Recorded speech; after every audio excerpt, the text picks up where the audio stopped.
विद्यार्थियों, आज हम चैप्टर फर्स्ट पढ़ने वाले हैं कक्षा 12वीं का। तो चलिए शुरुआत करते हैं। चैप्टर फर्स्ट है हमारे पास विद्युत क्षेत्र, और विद्युत क्षेत्र को स्टार्ट करने से पहले आपको स्थिर वैद्युतिकी का पता होना चाहिए। तो चलिए शुरुआत करते हैं कि क्या है इलेक्ट्रोस्टैटिक।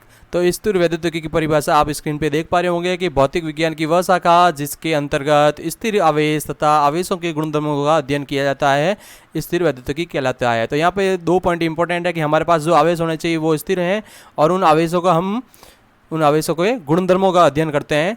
तो भौतिक विज्ञान की वह शाखा जिसके अंदर स्थिर आवेश तथा आवेशों के गुणधर्मों का अध्ययन किया जाता है स्थिर वैद्युतिकी कहलाती है।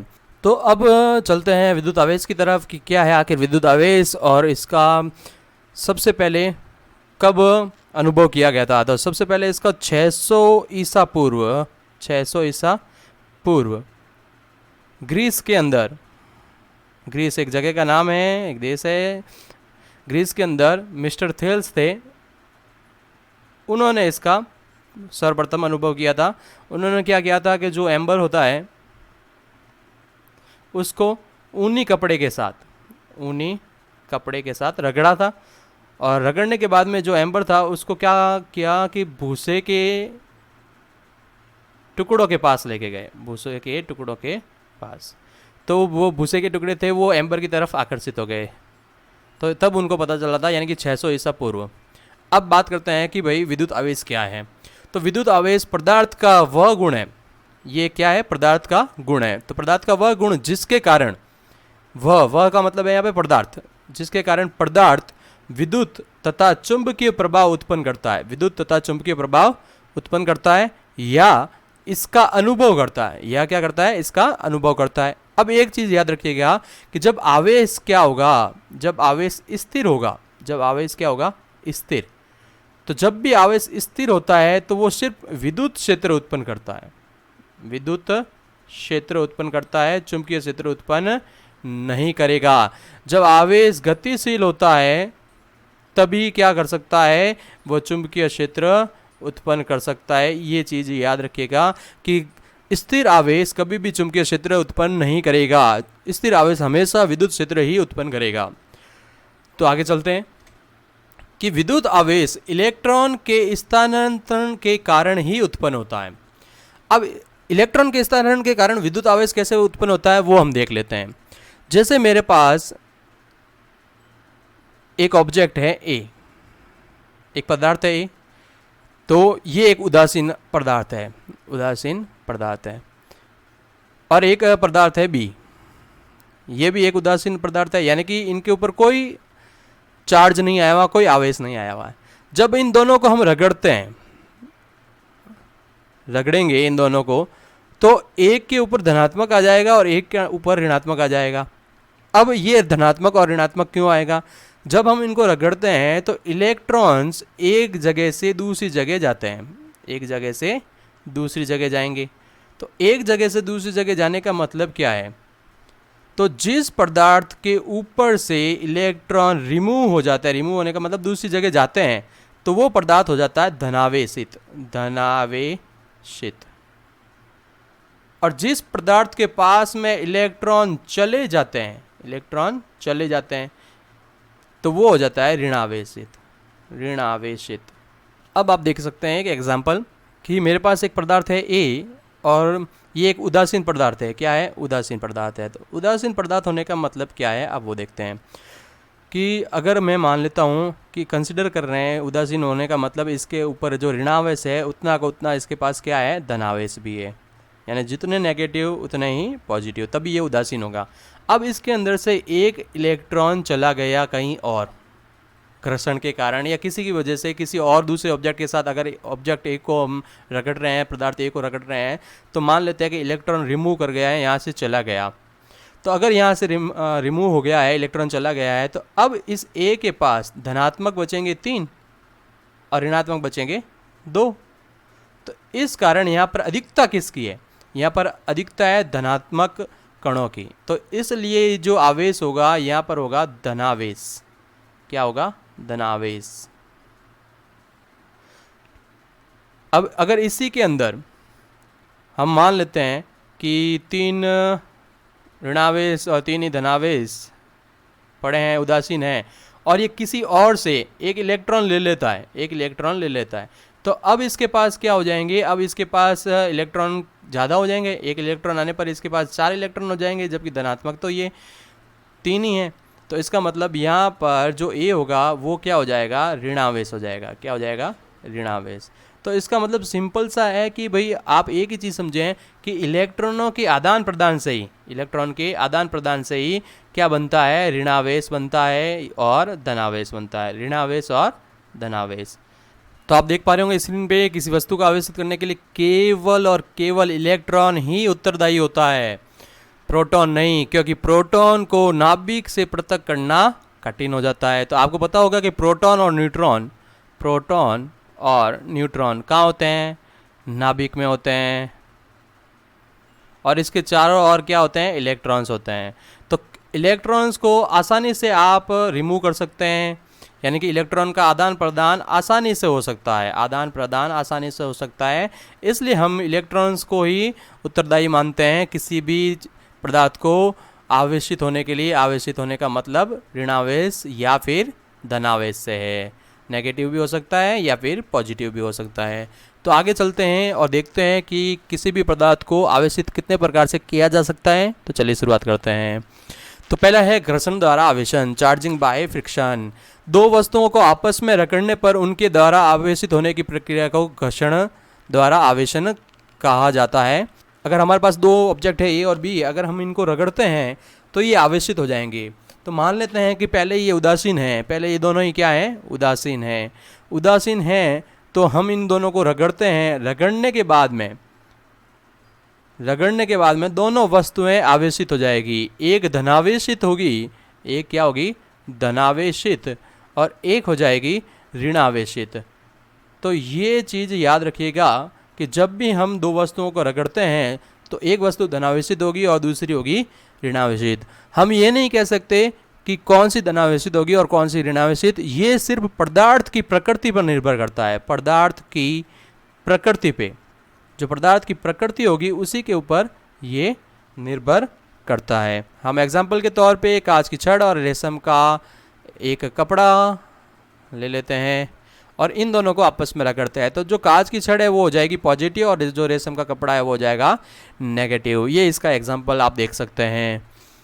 अब दूसरा है स्पर्श द्वारा आवेशन, यानी कि जब किसी आवेशित चालक को, हमारे पास एक पहले से चालक जो होगा वो आवेशित होगा, उसको किसी अनावेशित चालक के संपर्क में लाया जाता है, तब दोनों चालकों पर समान प्रकृति का आवेश फैल जाता है। इस प्रक्रिया को हम चालन कहते हैं या स्पर्श द्वारा आवेशन कहते हैं।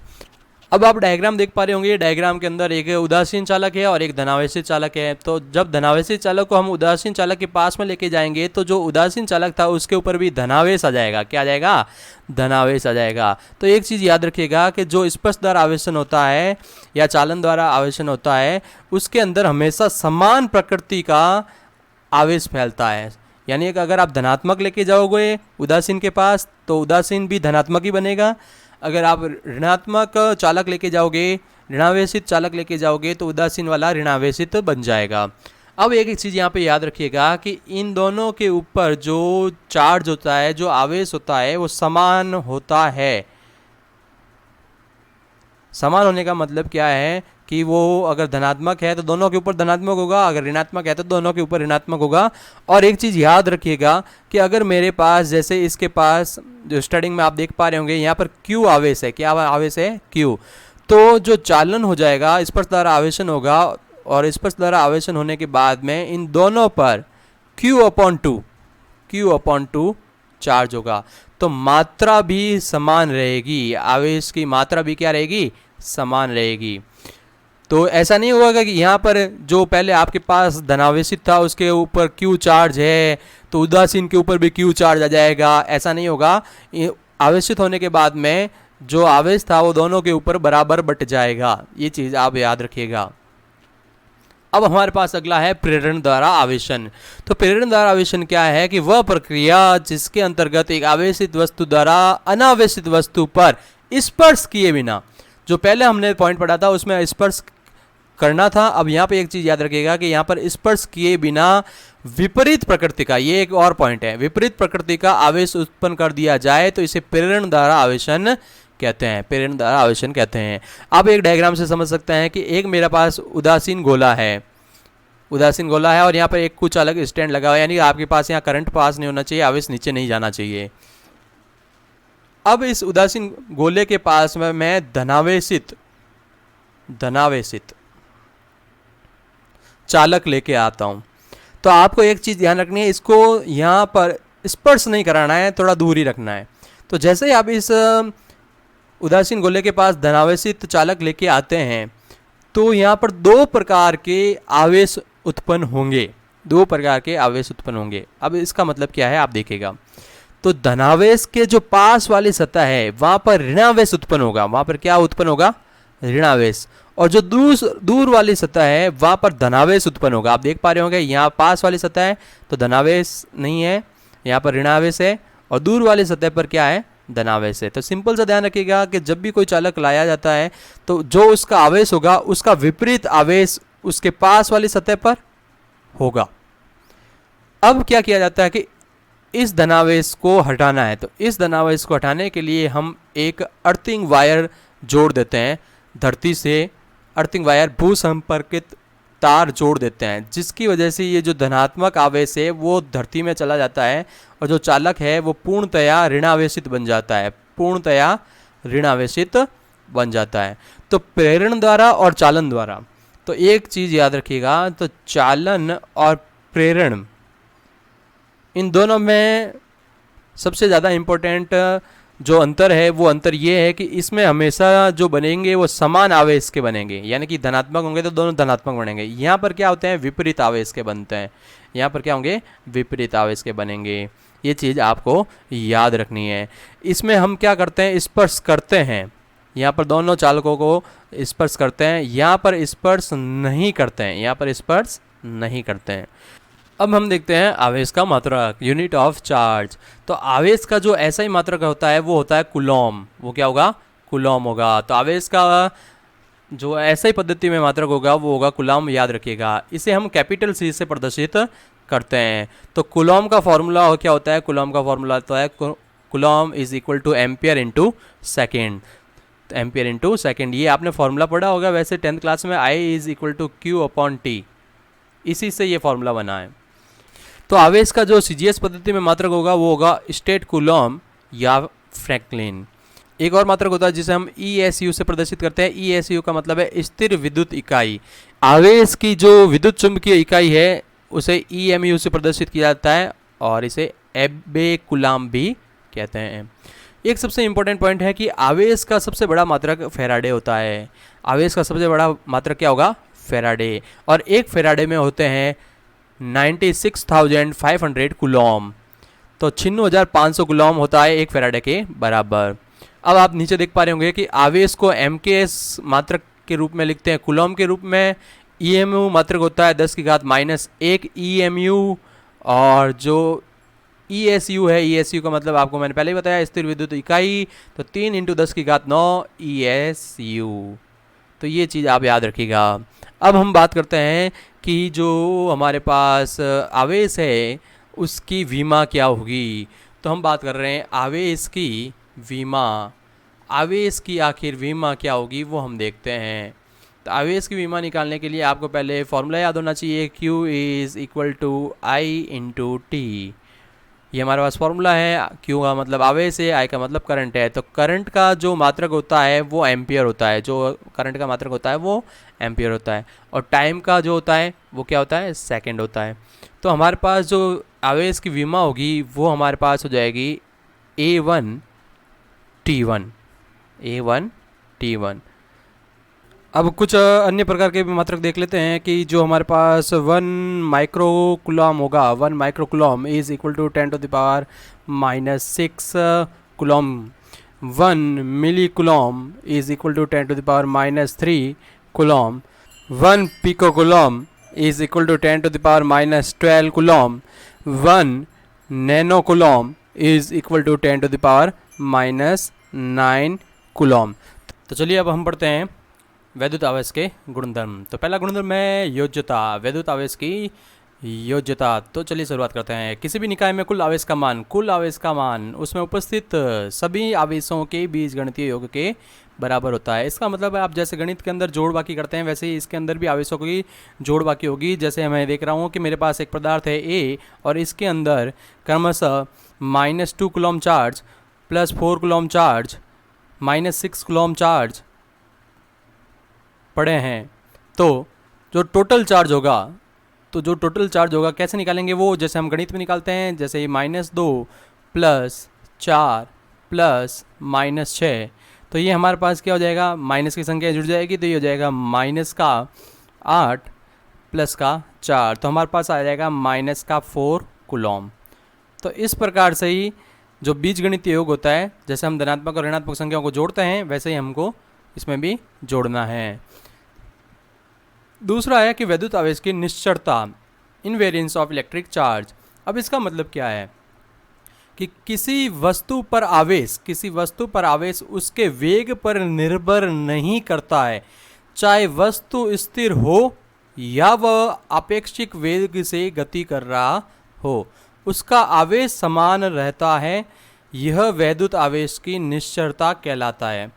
अर्थात विराम अवस्था में जो आवेश होगा वो गतिशील अवस्था में आवेश के बराबर होगा। अब इसका मीनिंग क्या है कि हमारे पास एक वस्तु है, जैसे मान लीजिए कि एक वस्तु है वो पड़ी है, इस प्रकार से वस्तु स्थिर है और इसके अंदर मान लेते हैं हमारे पास क्यू चार्ज है। तो अगर मैं इस वस्तु को गतिमान करूं यानी कि घुमाना स्टार्ट करूं या तो गतिमान करने पर भी इस वस्तु में जो चार्ज होगा वो क्यू ही होगा। ऐसा नहीं होगा कि गतिमान होने पर ये चार्ज बढ़ जाएगा या कम हो जाएगा। तो गतिमान अवस्था में भी जो आवेश है वो परिवर्तित नहीं होगा। तो हम लिख सकते हैं कि जो Q होगा विरामावस्था में वो बराबर होगा Q गतिशील अवस्था के। अब हमारे पास वैद्युत आवेश का संरक्षण। इस सिद्धांत के अनुसार किसी विलगित निकाय में कुल आवेश सदैव संरक्षित रहता है। यह कभी भी प्रक्रिया या अनुक्रिया के संपन्न होने के बाद भी परिवर्तित नहीं होता है। अर्थात आप कह सकते हैं कि आवेश को न तो उत्पन्न किया जा सकता है और न ही नष्ट किया जा सकता है, केवल इसका स्थानांतरण किया जा सकता है। इसे ही आवेश संरक्षण का सिद्धांत कहते हैं। तो मतलब आप आवेश को ना तो उत्पन्न कर सकते हो न ही नष्ट कर सकते हो, बस आवेश का स्थानांतरण कर सकते हैं, मतलब एक जगह से दूसरी जगह पर भेज सकते हैं। इसके लिए हम एक एग्जांपल ले लेते हैं कि हमारे पास जैसे एक कांच की छड़ है, कांच की छड़ के ऊपर धनावेश होता है। हमने पहले भी देखा था, कांच की छड़ है और कांच की छड़ और रेशम का कपड़ा, ये हमने पहले देखा था। कांच की छड़ और रेशम के कपड़े को अगर रगड़ते हैं तो रेशम का जो कपड़ा होगा उसके ऊपर नेगेटिव चार्ज आएंगे और कांच की छड़ पे पॉजिटिव चार्ज आएंगे। तो मान लेते हैं कि कांच की छड़ के ऊपर 6 पॉजिटिव चार्ज हैं, तो रेशम के कपड़े के ऊपर 6 नेगेटिव चार्ज होंगे।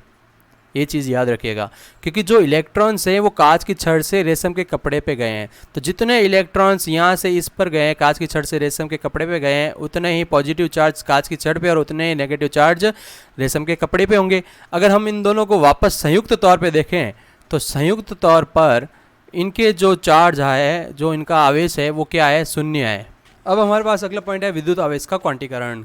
तो देखिए क्वांटीकरण क्या होता है, किसी वस्तु पर आवेश का मान इलेक्ट्रॉन के आवेश का पूर्ण गुणज के रूप में विद्यमान होता है, अर्थात Q = ±NE। क्वांटीकरण के सिद्धांत के अनुसार किसी वस्तु पर जो आवेश होता है वो इलेक्ट्रॉन के आवेश का पूर्ण गुणज के रूप में होता है, जिसे मूल आवेश कहते हैं और इसे E से प्रदर्शित करते हैं। तो जो E होता है वो मूल आवेश होगा, जो E होगा वो क्या होगा, मूल आवेश होगा। मूल आवेश के पूर्ण गुणज के रूप में, पूर्ण गुणज का मतलब है कि जो ये n का मान होगा वो प्राकृत संख्या होगी। वो क्या होगी, प्राकृत संख्या। यानी कि जो हमारे पास जो मान आएगा Q का वो हमेशा पूर्णतया होगा। पूर्णतया होने का मतलब हमारे पास 3E आ सकता है, +-3E हो सकता है, 6E हो सकता है, +-100E हो सकता है, +-। तो ये पूर्णतया है। कभी भी ऐसा नहीं होगा कि 3/2E -1/2E, ऐसा नहीं होगा। तो जो E है, जो मूल आवेश होगा वो पूर्णतया रूप में होगा, कभी भी भिन्न रूप में नहीं होगा। अब हम एक इम्पोर्टेंट पॉइंट देख लेते हैं कि जो आवेश है, आवेश के होने के लिए हमेशा आपके पास द्रव्यमान होना चाहिए। क्या होना चाहिए, द्रव्यमान होना चाहिए। अगर द्रव्यमान आपके पास नहीं है, अगर द्रव्यमान आपके पास नहीं है तो आवेश भी नहीं होगा। मतलब क्या है कि जैसे मैं एक फोटोन कण ले रहा हूँ, फोटोन कण के जो द्रव्यमान है वो नहीं होता है, तो इसलिए इसके ऊपर आवेश भी नहीं होगा। तो फोटोन का द्रव्यमान भी नहीं है और आवेश भी नहीं है। अब मैं बात कर रहा हूँ न्यूट्रॉन की। तो न्यूट्रॉन का द्रव्यमान होता है लेकिन आवेश नहीं होता है। तो अब इसका मतलब आप समझ पा रहे होंगे कि आवेश के लिए आवश्यक है किसी वस्तु का द्रव्यमान हो, लेकिन द्रव्यमान के लिए आवश्यक नहीं है कि किसी वस्तु का आवेश हो या नहीं हो। द्रव्यमान हो सकता है, आवेश हो या नहीं हो चलेगा, लेकिन आवेश के लिए 100% किसी वस्तु का द्रव्यमान होना ही चाहिए।